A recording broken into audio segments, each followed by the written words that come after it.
As crenças relacionadas a desastres celestiais geralmente falam sobre um apocalipse e um grupo de pessoas escolhidas que sobrevivem a ele.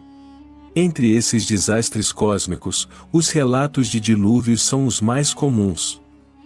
Mas o que esses eventos, presentes em quase todas as religiões, têm em comum em diferentes culturas e religiões?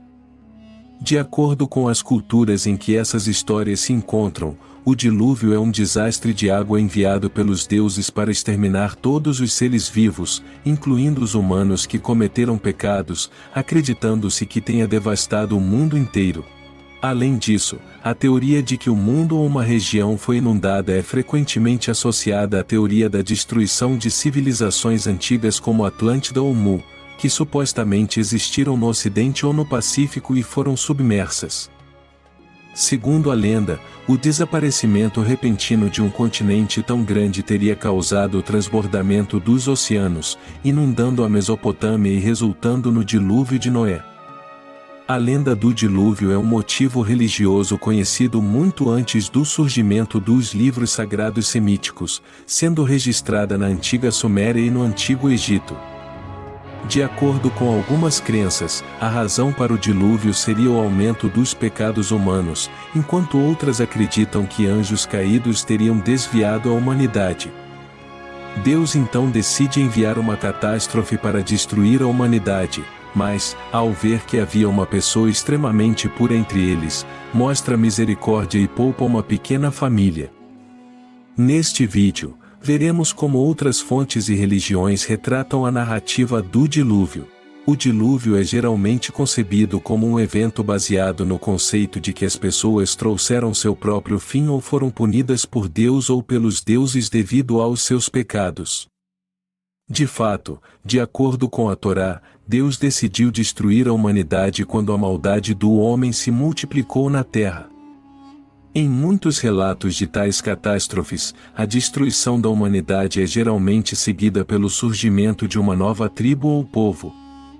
Em versões alternativas da narrativa do dilúvio, como a epopeia de Gilgamesh, o mito de Prometeu e outras histórias semelhantes, essa destruição não é um fim, mas o início de algo novo. Em algumas dessas histórias, o dilúvio não é mundial, mas local, e muitas vezes os heróis dos eventos se salvam sem a ajuda divina, seja construindo uma arca ou escalando montanhas. Se considerarmos o dilúvio de Noé como um evento real, esse evento seria o mais significativo na história do mundo após o surgimento dos primeiros seres humanos na Terra. Embora alguns acreditem que o dilúvio tenha coberto todo o mundo, também é possível que apenas uma região tenha sido inundada e o evento tenha sido exagerado nos registros históricos. Afinal, se o dilúvio ocorreu, deve ter acontecido há milhares de anos, e na época em que até mesmo o continente americano estava apenas começando a ser descoberto, há 5 ou 10 mil anos atrás, o mundo era considerado limitado à Mesopotâmia. Assim, eventos ocorridos na Mesopotâmia foram interpretados como se tivessem ocorrido em todo o mundo. Além disso, as pessoas que viviam na antiguidade entendiam o mundo apenas como a região em que viviam ou conheciam. Por exemplo, o mapa encomendado pelo rei Sargão mostrava apenas a Mesopotâmia e seus arredores como o mundo. Portanto, um dilúvio ocorrido na Mesopotâmia pode ter sido interpretado como um evento global. Da mesma forma que antigamente se acreditava que o universo se limitava à Terra e as religiões transmitiram essa visão, pensar que o mundo se limitava à Mesopotâmia era bastante natural. A história do dilúvio está presente em muitas culturas, embora com diferenças de conteúdo, não apenas nas religiões semíticas como o judaísmo, o cristianismo e o islamismo, mas também em muitas outras culturas, exceto em algumas regiões da África e da Ásia. Como exemplo, a crença no dilúvio é encontrada nas tradições de muitos povos de várias regiões, como Palestina, Grécia, Assíria, América, Austrália, Índia, Tibete, China, Malásia e Lituânia. Agora é hora de ver como os relatos do dilúvio são transmitidos nessas sociedades. Na Austrália, as narrativas do dilúvio falam de um enorme sapo que engole todas as águas. Os animais, desesperados pela falta de água, decidem fazer o sapo rir. A água que sai da boca do sapo risonho causa o dilúvio. Na Índia, o dilúvio, que não é mencionado nos Vedas, é primeiramente relatado nos Brahmanas. Um peixe avisa Manu, o ancestral da humanidade, sobre o iminente dilúvio e aconselha-o a construir uma embarcação. Quando o dilúvio começa, o peixe guia o barco para o norte ou para junto a uma montanha. Versões parcialmente diferentes da história do dilúvio também podem ser encontradas no Mahabharata e no Bhagavata Purana. A semelhança do dilúvio de Noé com as tradições dos povos turcos é a seguinte. No relato dos povos turcos, um bode de penas celestiais anunciou o dilúvio iminente antes de todos.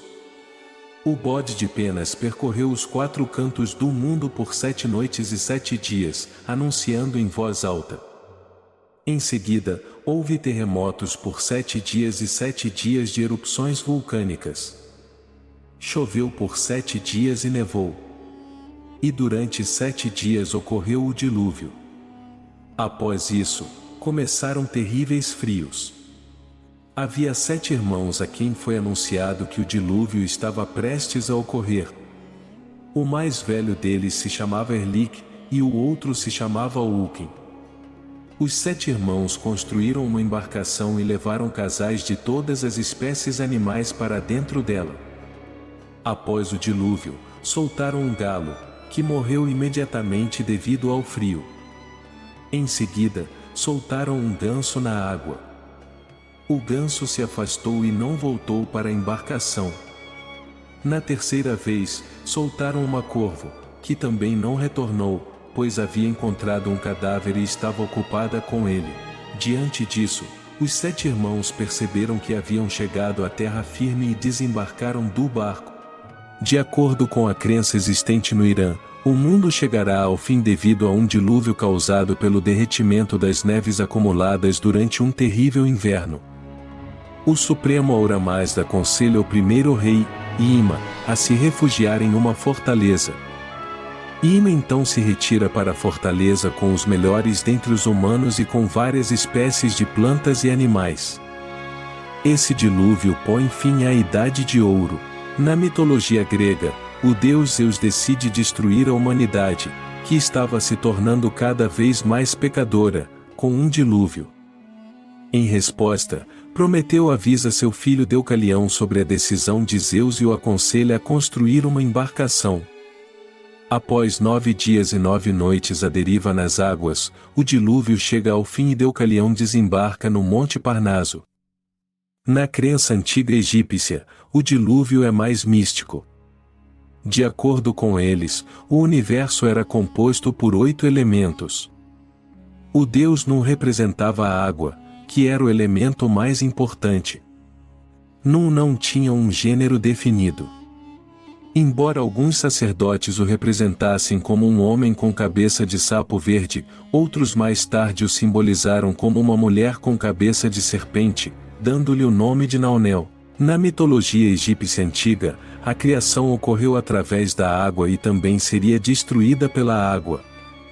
Os humanos se desviarão tanto que haverá um aumento de desrespeito para com o deus Ra, e, eventualmente, o deus Ra entregará sua visão ao deus Nun, e se retirará para o céu, observando a destruição da humanidade. Na crença das regiões da América do Sul, a lenda do dilúvio ocorre quando um dos gêmeos idênticos bate no chão, fazendo jorrar as águas subterrâneas. Na América Central e do Norte, existem muitas histórias sobre dilúvios, e de acordo com essas narrativas, o desastre geralmente começa com inundações. As mais antigas tradições sobre o dilúvio e aquelas que mais se assemelham aos textos sagrados são as inscrições cuneiformes da Suméria, Babilônia e Assíria. Como se sabe, a história começa na Suméria.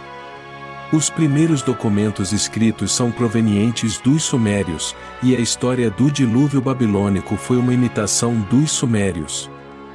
Embora a versão suméria do dilúvio contenha muitas lacunas em forma de fragmentos, conseguiu chegar até os dias atuais. Na Suméria e na Acádia, o dilúvio é lembrado como um dos maiores desastres da história da humanidade. Na lista de reis sumérios, 8 reis são mencionados, seguidos pela declaração: o dilúvio ocorreu. Quando o dilúvio destruiu tudo e o desastre vindo do céu rebaixou o reino estava em dificuldades. De acordo com a versão suméria, os deuses decidem enviar o dilúvio para destruir a humanidade. No entanto, alguns dos deuses não estão satisfeitos com isso.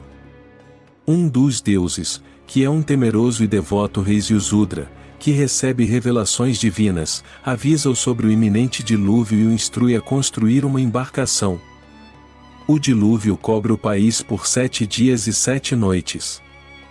Ziusudra, graças à embarcação, sobrevive ao dilúvio e, após desembarcar, oferece sacrifícios aos deuses.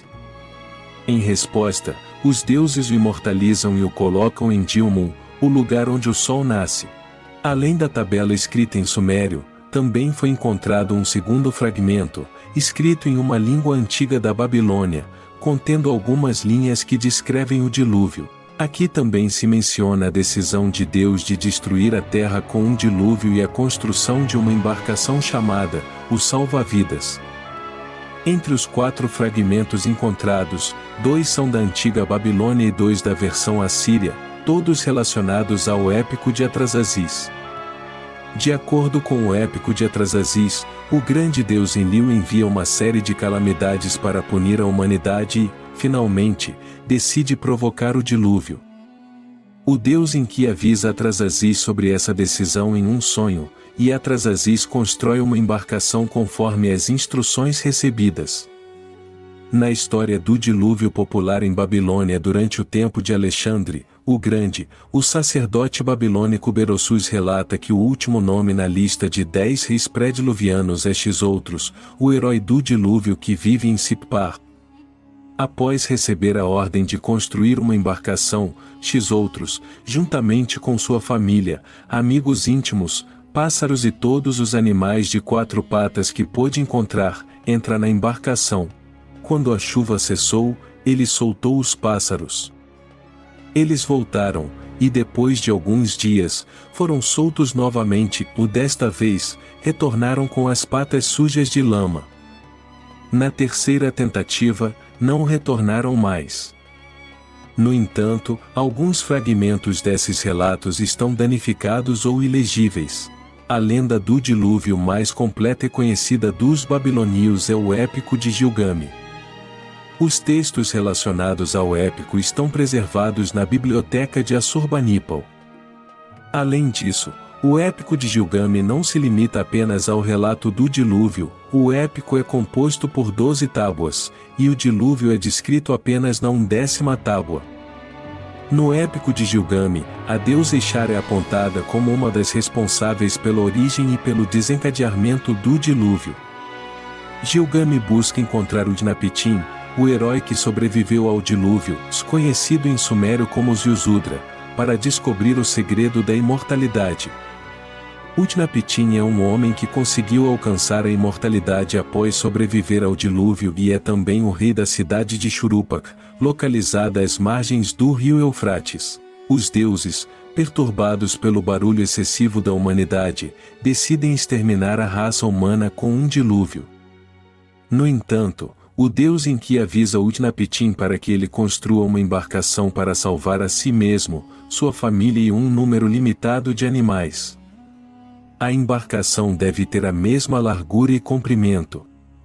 Eles imediatamente começam o trabalho, e no 5º dia, a estrutura da embarcação, com uma área de 3.600 metros quadrados, está concluída.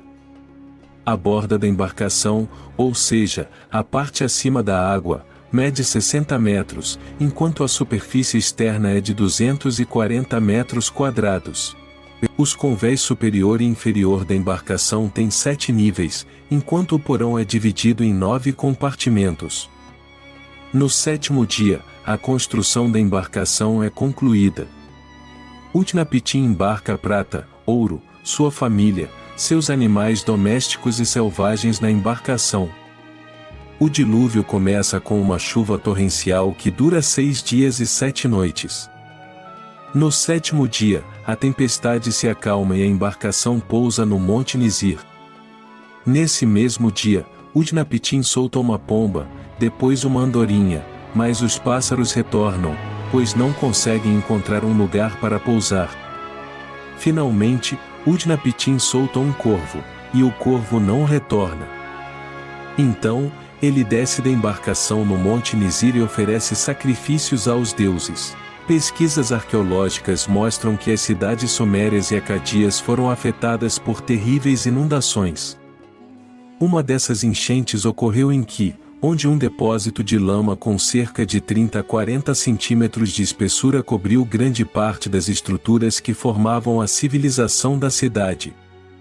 Um evento semelhante ocorreu no final do período de Gendet-Nasser, por volta de 4000 a.C., onde muitos objetos de tamanho humano foram enterrados sob a terra devido a inundações. A parte da narrativa sobre o dilúvio na Torá é composta por fontes yavistas e sacerdotais.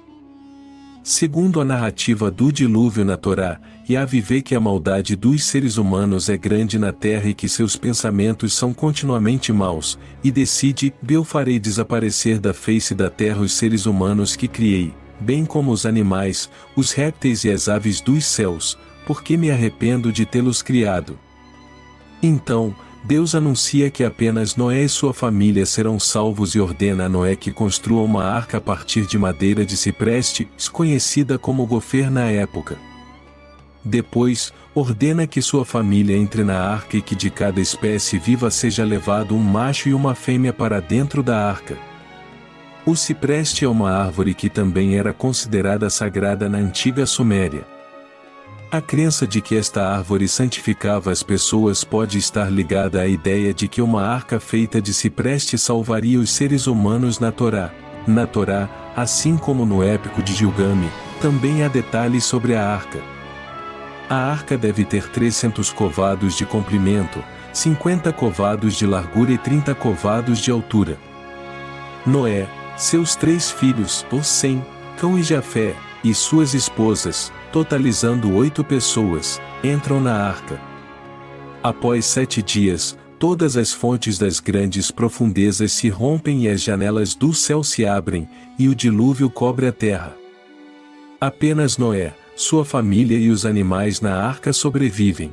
Nos evangelhos, também há referências ao dilúvio descrito na Torá. Portanto, o que é dito na Torá é aceito pelos cristãos. Considerando todas essas narrativas e textos sagrados, podemos resumir que existem 3 teorias principais sobre a causa do dilúvio. 1. Os humanos se relacionaram com anjos e adquiriram conhecimentos superiores, gerando seres conhecidos como Nefilins, que eram metade anjos e metade humanos. Deus ficou perturbado com essa mistura e enviou um dilúvio para exterminar essa raça híbrida. 2. Os humanos avançaram tecnologicamente e desenvolveram armas semelhantes às bombas atômicas modernas. Isso resultou em destruição e, assim, a extinção de um continente gerou o dilúvio. Essas teorias são frequentemente associadas com a destruição dos continentes míticos de Atlântida e Mu. 3. Os humanos perderam a fé em Deus, começaram a se adorar como divindades e transformaram o mundo em um pântano de maldade. Portanto, Deus enviou um dilúvio para erradicar sua criação falha. Essa é a visão geralmente defendida pelas religiões semíticas. A palavra dilúvio aparece 2 vezes no Alcorão. Em uma delas, refere-se ao desastre que atingiu o faraó e o povo do Egito, e na outra, ao desastre que ocorreu com o povo de Noé. A principal diferença em relação às outras religiões é que, no Alcorão, o dilúvio não é visto como um castigo direto de Deus, mas como uma resposta à oração de Noé. Noé adverte seu povo para não adorar outros deuses além de Deus.